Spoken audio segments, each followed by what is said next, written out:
ka-farm. So tayo po ay nandito sa Santa Ignacia, Tarlac. Ayan. Hindi po masyadong makapal yung bulaklak niya, pero meron. So ang kagandahan lang po dito ay kahit inulan siya ay lumaban po. Ayan, oh. Ilang araw inulan ito, kuya? Ilang araw itong inulan? Dire-diretso ang ulan ito. So naging maganda po yung ating fungicide. Ito po ay area ni Ma'am Angelita. Ayan. So ito po mga ka-farm yung ating 32 days dito. Ayan. So naka-online tutorial po kasi sila sa akin. So ngayon, dahil po sa nasa critical stage, tayo po ay nag-actual visitation kasama ko si Sir Miguel. Ayan, Sir Miguel, tingnan mo. Ayan, ayan. So napapansin nyo po, kahit po may butil na siya, ay meron pa rin po mga pollinator. So 32 days. Kuya, ano lang, normal lang yung tayo ng bulaklak niya. Dito, ito ipapaliwanag ko sa inyo. Ito, ayan, oh. Ayan.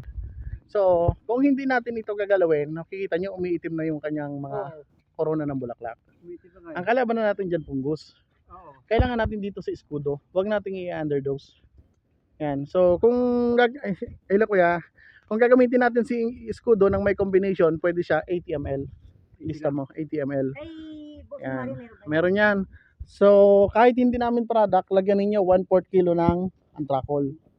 Ayan po, tingnan nyo po, 80 ml. Ayan, yan po mga ka-farm mo. Kasi kailangan po natin itong ingatan. Ayan, single shot, 100 ml. Ayan. So, 100 ml lang po muna tayo ng single shot mga ka-farm. Kasi po, tinitingnan ko dito, ayan po. Ayan. Ayan po. Ayan. So, tapos double 7, isang sachet. Ayan. Medyo delay po yung pagbutil niya kasi parang 30 days pa lang po siya kung tutuusin. Kasi ang regular po kasi ng 32 days natin lagi ay munggo size na. Yan, kasi ang gagawin lang po natin dito ay si Kuya Ato. Yan. Ang gagawin kasi natin dito, i-delay natin yung atake. Patitibayin natin yung kanilang tangkay. Then yung foliar natin mild lang muna. Mild lang. Yung ating double eagle. Double eagle 100 ml. Antrakol 1/4 kilo. Yan. So kahit po hindi namin product, kung ano po yung hinihingi po nung pagkakataon, ayun po yung nire-recommend natin. Yan. So ito po ay hindi po makapal at ang labas po ng bulaklak ay hindi sabay-sabay. So kailangan din po yung pollinator ay wag nating maitaboy. Kasi nga po ito ay, yan po, hindi po makapal ang labas ng bulaklak niya. 100 ml po. Yan. Yan. Kasama natin si Sir Miguel at si Ma'am Angelita. So ito po. Dito lang tayo magbabase sa isang puno na to dahil lahat naman po ay ganito po ang pare-pareho lamang po ang Yan, pare-pareho lamang po ang klase. Ayan. So sa critical stage po kasi hindi ako pumapayag na hindi ko po muna nakikita yung area. Ayan si Kuya Ato po yung tinulungan ko last November. Kuya, kaway kamay. Kamusta yung November natin? Lasot hindi? Yung nakaraan yung November natin.